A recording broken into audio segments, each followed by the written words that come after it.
Пашинян в Стамбуле, Зангезурского коридора не будет. Во время встречи премьер-министра Армении Никола Пашиняна в Стамбуле, главный редактор газеты «Агос», действующий в Турции, Баграт Истукян затронул ситуацию вокруг Зангезурского коридора и региональные угрозы. Баграт Истукян отметил, что несмотря на четкий отказ Армении от идеи коридора, силы, продвигающие это требование, продолжают оказывать давление.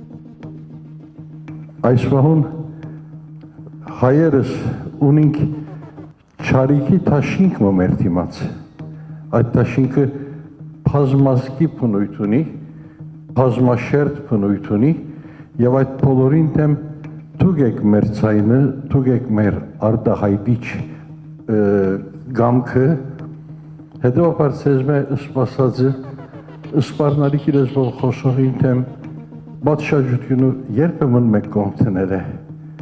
В своем ответе Никол Пашинян подтвердил неизменность позиции Армении и еще раз заверил. По словам премьер-министра, все, о чем идет речь, должно реализовываться на основе взаимного уважения и признания суверенитета. Сегодня все страны стараются обеспечить как можно больше транзита через свою территорию, а мы говорим, давайте закроем, лишь бы не через нашу. Так не бывает.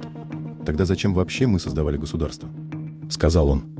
Пашинян также подчеркнул, что в основе любых обсуждений должна лежать нейтрализация угроз в регионе. Наше согласие должно исходить из того, что Армения не является угрозой для Турции, а Турция для Армении.